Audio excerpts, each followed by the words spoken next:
Côte d'Ivoire, un peuple, une nation, à bas la haine, on peut pas nous diviser. Que Dieu bénisse la Côte d'Ivoire. Amen. Salut au terre d'espérance, pays de l'hospitalité, des légions remplies de vaillance ont relevé ta dignité. Des fichiers de Côte d'Ivoire, viens artisans de ta grandeur. Me, my name is Mr. Bidife. I come from Ivory Coast. If you want, you can see Ivoire découverte of Ivory Coast. You comprends? À bon entendeur. Hello.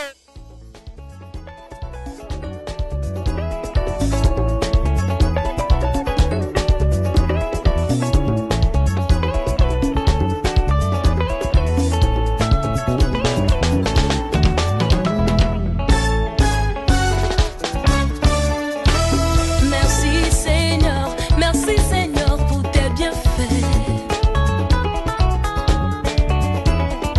Ta bonté dans ma vie se renouvelle chaque matin. Ta fidélité pour nous demeure un bouclier. Oh merci Seigneur pour ton sang précieux qui nous a lavés.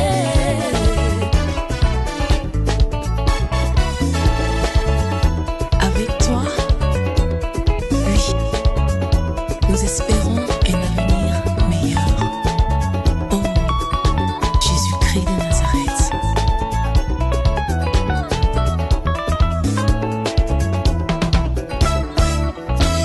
La femme qui perdait du sang depuis 12 ans a touché le pont des paroles et a été guérie. Merci Seigneur pour tes bienfaits. À toi la gloire pour ces œuvres merveilleuses accomplies.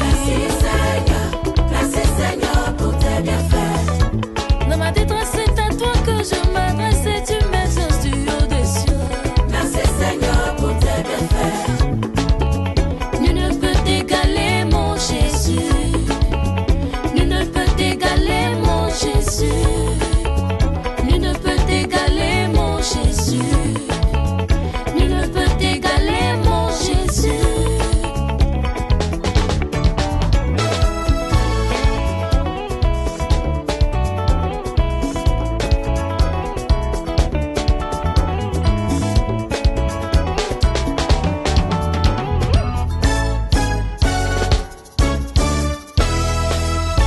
Devant toi les démons fléchissent et confessent ta royauté. Entendons les malheureux peuvent chanter, crier de joie. Par ta puissance les paralytiques peuvent marcher. Qui peut s'égaler à toi, Jésus roi des rois? Mon Dieu mon roi, la victoire t'appartient, je t'exalterai tous les jours. Oh, mon Dieu mon roi, la victoire t'appartient, je t'exalterai tous les jours. Il est bon le Dieu de nos pères.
comme je vous le disais, nous sommes à Abidjan et nous avons décidé d'aller à la rencontre de M. Konaté, ici avec moi, qui est mécanicien de profession. Avec lui, nous discutions un peu du métier de mécanisme. Voilà, comme vous le constatez, nous sommes à son garage et nous poursuivons toujours notre entretien avec lui. M. Konaté venait de nous dire que pour être mécanicien, il faut avoir une certaine disposition. Il s'agit bien d'être intelligent, il s'agit bien d'avoir la volonté, le courage et d'être surtout quelqu'un de sérieux, de très respectueux. Et à côté de ça, avoir l'œil pour les détails. Alors, nous allons poser une autre question qui est de savoir comment est-ce que, avec tout ce que vous voulez citer comme qualité, vous réussissez, sur quelle base vous réussissez à recruter vos collaborateurs? Comment vous recrutez ceux qui travaillent avec vous? Oui, bon, au fait, c'est l'observation. Au fait, un enfant qui vient à l'apprentissage, ça dépend de sa conduite. D'abord, comme ce qu'il a dit, il doit être poli, volontaire et beaucoup gentil. Parce que dans la vie, tout commence dans la conduite. Quand sa conduite est bonne, déjà, tu peux lui lancer des fleurs pour dire que ce gars-là peut avancer. Ça, tu vois un peu. Donc, c'est un peu ça, les remarques. Maintenant, s'il a tous les données, les trucs, d'abord, s'il a tous les données, s'il a toutes les données d'un homme, vraiment, déjà, on lui lance des fleurs pour dire que ce gars-là peut avancer, il peut arriver devant, il peut devenir quelqu'un. Parce que c'est l'observation, au fait, comme ce que je l'ai dit, et sa conduite, la politesse, la gentillesse, si tu vois un peu. Voilà, c'est tout ça qui doit faire un homme. Parce que quand tu es bien élevé, tu peux marcher partout, tu peux aller partout. L'homme d'abord écoute tes parents. Quand tu écoutes les parents, tu peux t'avancer. Parce que le Djoula dit un proverbe. La vieille poule ne peut pas amener des mauvais aliments à ses enfants. Si tu vois, donc c'est comme ça. Quand les parents donnent des conseils à un enfant, il doit suivre. Soit élève, soit un apprenti mécanicien, soit n'importe qui. Mais vraiment, il faut suivre les bénédictions des parents et les conseils des parents. Et puis comme ça, partout tu vas aller et comme ça tu vas t'avancer. Donc c'est un peu l'observation d'un patron mécanicien. Voilà. Alors quelles sont les étapes de la formation que les nouveaux recrues suivent jusqu'à leur sortie? Pendant combien de temps ils restent avec vous pour être formés, oui, afin que vous les libériez en tant que spécialiste ou généraliste? En temps normal, ce métier, 5 ans suffit pour être formé, 6 ans suffit pour être formé. Et ça dépend de la personne. Okay. Oui, parce que, comme ce que je le dis, pour quelqu'un qui est beaucoup courageux et volontaire et gentil, il travaille avec presque tout le monde. Quand le mécanicien travaille, il envoie, il s'en va. L'électricien l'envoie, il s'en va. Il s'occupe de tout le monde, il travaille pour tout le monde. Et cet enfant-là a beaucoup d'observation pour le boulot. Il apprend très vite le boulot. Tu vois un peu. Pour un enfant qui est paresseux, il peut passer plus de temps à l'apprentissage. Tu vois un peu. Tu ne choisis pas le difficile ou le facile. Parce que parfois il y a des apprentis qui n'aiment pas ce qui est dur. Quand tu donnes le travail qui est plus dur, et il se fait malade, ou soit il se fait, bon, il trouve des solutions pour pouvoir s'en débarrasser. Bon, parfois il y a d'autres qui sont très bêtes. On dit ils sont bêtes et ils font tout. Tout ce que les donnent, ils font. Bon, un gars comme ça, vraiment, il apprend très vite le boulot. Et il part vite. Voilà, c'est comme ça. Donc jusqu'à 5 ans, pour quelqu'un qui est intelligent, il doit vraiment se prendre en charge. Alors, la chose la plus intéressante, et je crois que ça aussi, ça intéresse les téléspectateurs qui nous suivent en ce moment, comment vous réussissez à avoir les noms des pièces? Puisqu'on n'a pas d'usine de montage ici, comment est-ce que vous apprenez les pièces pour savoir que ça c'est tel nom, ça c'est tel nom, et un moteur que vous descendez, comment vous réussissez à savoir que ça doit aller là? En fait, je veux comprendre. En Europe, il y a des écoles de formation où on passe de la théorie à la pratique. Mais ici, vous allez directement à la pratique. Les gens ont la main dans tout ce que vous faites. Comment vous avez été formé? En fait, on veut savoir un peu. Bon, en fait, comme ce que je viens de le dire, c'est toujours les mêmes intentions que j'exige là-dessus. Quand il fait attention, on peut tout faire. Parce qu'en démontant, tu fais attention. Okay. En remontant, tu dois faire attention. Donc, c'est la remarque. C'est la remarque qui fait un ouvrier. C'est vous voyez. Et je n'ai pas forcément aller à l'école, faut aller faire théorie, pratique. Non, non, non. Et quand tu es dans la matière et que tu suis bien, et je crois que tu as la notion de ça. Est-ce que tu vois un peu? Et tu peux même faire un boulot aujourd'hui qui ne marche pas. Et tu l'as fait peut-être en 2 ans, en 3 ans, qui t'a fatigué. Quand tu te couches, que tu te rappelles, un moment j'ai fait ce boulot, pourquoi ça ne passe la même truc? Et tu viens sur cette rail-là, souvent tu trouves. Est-ce que tu vois? Ouais. Donc c'est comme ça, c'est un peu la réflexion et puis l'intention, voilà, c'est comme ça.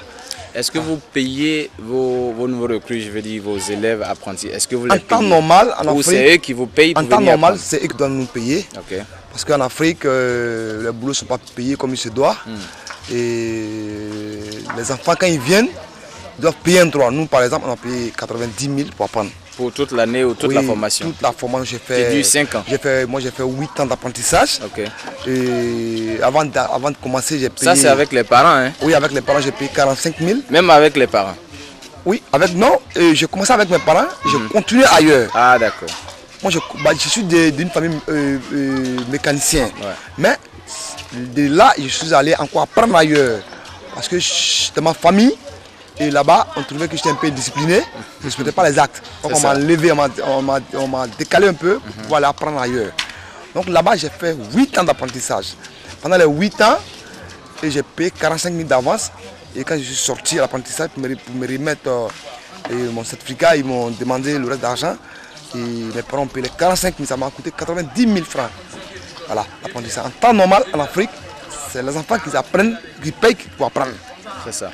Et maintenant, quand ils savent travailler, ils deviennent maintenant un aide pour toi. Ça dépend de toi de lui faire les pourboires. Et quand il travaille bien pour toi, tu peux lui faire des cadeaux. Et maintenant, quand tu le libères, avec son certificat, s'il dit qu'il veut toujours rester, il devient maintenant un ouvrier. Quelqu'un qui est beaucoup bien dans la tête, doit maintenant lui faire un salaire sous le boulot. Tu ne peux pas l'embaucher, mais tu travailles en contrat avec lui. C'est ça. Ce qui fait un chapeau de 3 000, donne 1 000 francs. Fait un boulot de 30 000, tu peux lui donner 10 000, soit 5 000, ça dépend.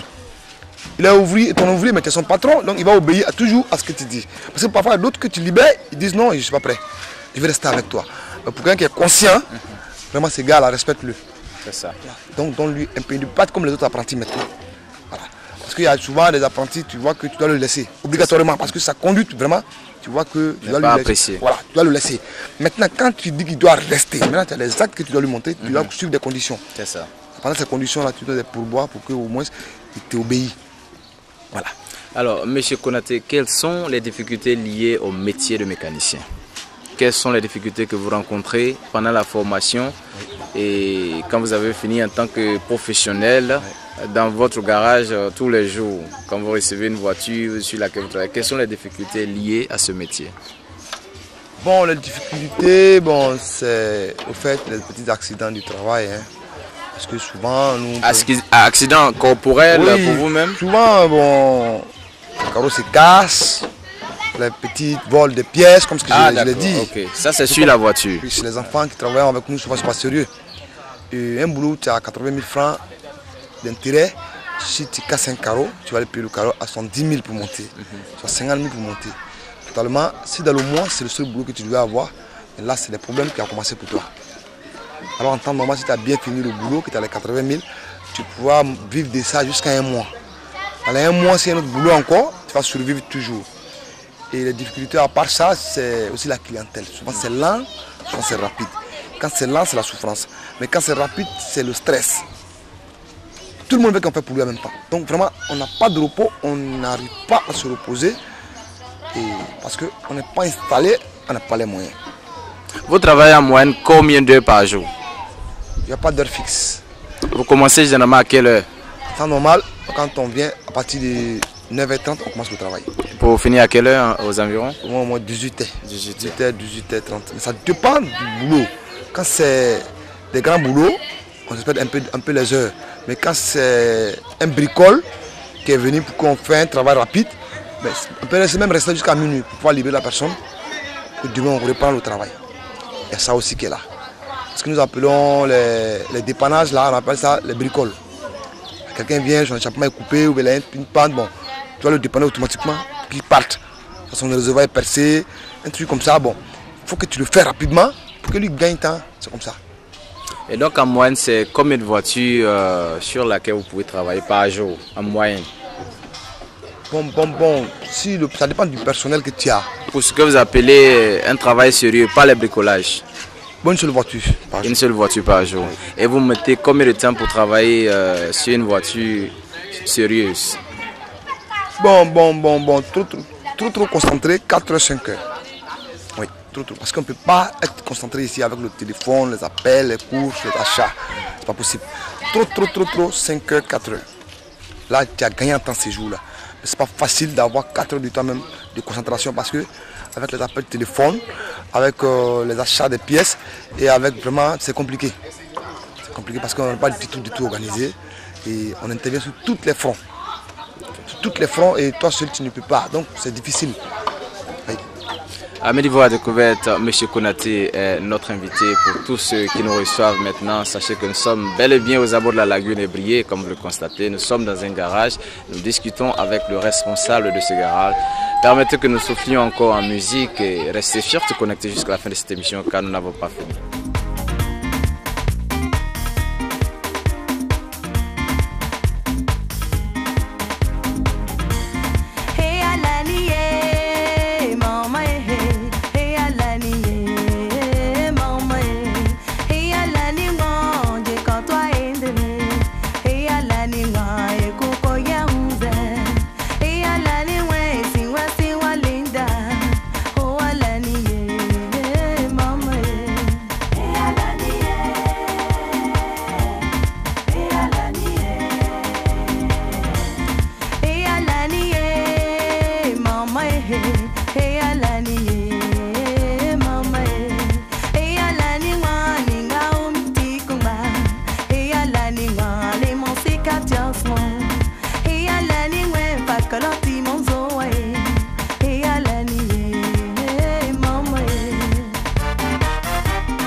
Voilà, amis d'Ivoire Découverte, j'espère que vous avez apprécié cette belle plage musicale. C'était là une pause. Nous sommes à Abidjan où vous nous recevez depuis. Nous avons décidé de discuter aujourd'hui avec notre ami M. Konaté ici. Comme vous le constatez derrière moi, c'est là un garage.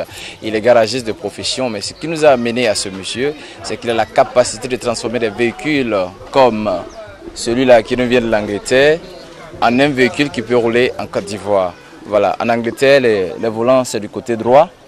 Et ce véhicule que vous voyez là juste derrière moi vient de subir une transformation qui lui permet d'être dans les normes de conduite en Côte d'Ivoire. Alors, Monsieur Konaté, on nous a dit que vous êtes spécialiste et expert en la matière. Expliquez-nous, comment est-ce que vous réussissez à déplacer les volants des véhicules qui viennent de l'Angleterre de sorte qu'ils soient adaptés au véhicule, à la conduite ivoirienne? Comment vous réussissez ça? Oui, bon, au fait, un ouvrier, et en matière de transformation, Là. il faut d'abord un adaptateur. Regarde là. Oui, de profession. Ça veut dire qu'il y a la mécanique d'abord qui est là, mais pour quelqu'un qui connaît l'adaptation, ça n'a rien à voir encore avec le métier. Quand on dit l'adaptation, c'est un fabriqué. Comme nous appelons chez nous les forgerons qui fabriquent les choses. C'est ça. Bon, dans le métier, il y a plusieurs schémas. Ça veut dire que, bon, quand au garage, le patron, il fait un peu de tout. Il adapte le moteur, il adapte tel truc, après il peut prendre telle cabine, il met là. C'est des voitures qui viennent avec des pièces, ou parfois qu'on n'en trouve pas. Il faut prendre la pièce d'une autre voiture pour monter là-bas. Toi, quand tu aimes ces gens de boulot-là, tu aimes suivre. Maintenant, quand il change de faire l'adaptation, ce n'est pas un problème pour toi. C'est ça. Moi, ma profession, c'est la tôlerie. Un tôlier, c'est quelqu'un qui démolit une voiture, il la remonte. Il la remonte sans problème. Donc, quand on dit un changement de volant, il y a un peu de mécanique, un peu d'électricité, un peu de tôlerie. Le tôlier, c'est quoi? Il doit prévoir la place des cerveaux. Parce que quand on dit cerveau, c'est ce qui tient le frein. Il prévoit encore la place de la crémaillère. Est-ce que tu vois un peu? C'est quoi la crémaillère? La crémaillère, c'est celui qui permet à la voiture de braquer à gauche et de braquer à droite.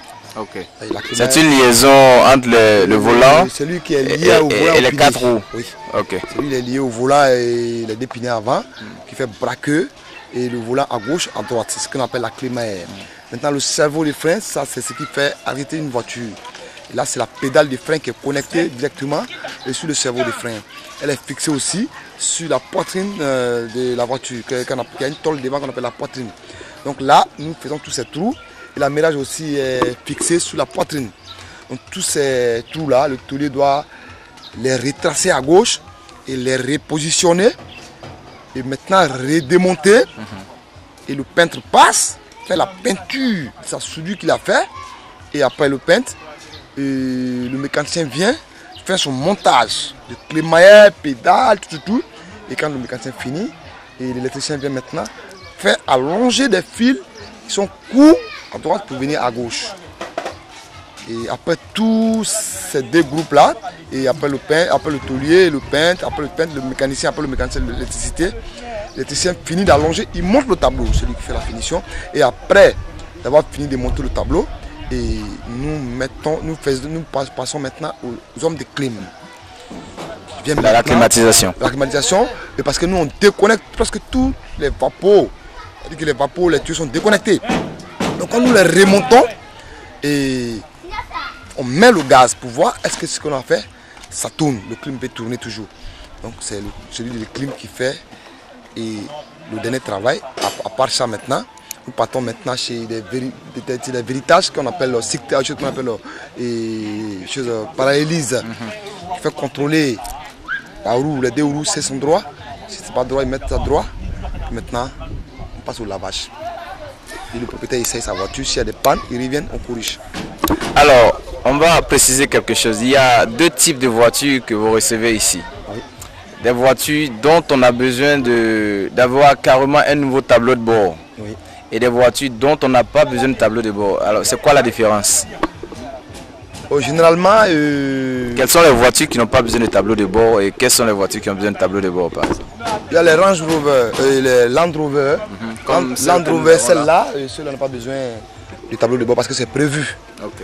Parce que nous, quand nous démontons le képi, on recrée une autre position, nous mettons toujours, nous mettons le coude de l'autre côté. Donc là, ça passe bien. Là, il n'y a pas de problème. À part ça aussi, il y a d'autres voitures qu'on arrive à faire un peu d'adaptation qui n'ont rien à voir avec Land Rover, qui sont aussi des tableaux en plastique. Les tableaux en plastique, les propriétaires n'ont pas les moyens quand c'est pour faire le transport. Par exemple, nous avons des gens ici aussi qui travaillent sur le caoutchouc. Nous pouvons découper. Nous faisons un découpage de tableau, puis on le ressout dans le caoutchouc, bien pour faire la peinture. Sans acheter le tableau, lui peut se débrouiller en transport. Mais pour un joli travail, il faut acheter le tableau quand il se doit de changer le volant, en tout cas. Il change le volant, il a les moyens, il change le tableau, en tout cas le boulot est beau. Changer un volant, et il n'est pas forcément de changer à tout moment les pédales, le tableau. Non, non, c'est pas toutes les voitures. Parfois, il y a des voitures qui demandent à ce qu'on change toutes ces matières. Des voitures aussi qui ne demandent pas ça. Donc, on travaille sur les voitures selon l'handicap. Voilà, c'est comme ça. Donc, pour utiliser le terme médical, vous êtes un chirurgien en automobile. Oui. Puisque vous, disons, opérez la voiture, vous opérez la voiture pour refermer avec tout ça. Oui. Un travail donc de longue haleine. Oui. Alors, juste derrière nous, nous avons une voiture que je suppose nous vient de l'Angleterre. Oui. Depuis quand la voiture vous a été déposée, est-ce qu'elle est prête? Vous avez pris combien de jours pour travailler dessus? Celle-là, j'ai fait pratiquement 3 jours parce que je n'étais pas occupé. Je n'étais pas des voitures sous la main et j'étais très libre quand ça arrivait. J'ai dit au propriétaire que cette voiture arrivait et autant que je n'étais pas occupé, je pouvais finir en 3 jours. Et si ça trouve que j'ai 5-6 boulots, je ne peux pas les finir en 3 jours. Et vous avez tenu parole? J'ai tenu parole, j'ai fini aujourd'hui, elle est praticable. Oui. Parce que quand tu es beaucoup occupé, tu ne peux pas donner des petits délais. Voilà. Et au temps libre, tu peux donner des délais qui sont un peu courts. Tout le personnel peut se mettre là-dessus et puis facilement vous arrivez à respecter ce que vous avez dit. Voilà. Mais parfois quand il y a trop de travail, on donne des longs rendez-vous, vous voyez dans le temps, faire les essais, faire plein de choses. Voilà. Alors,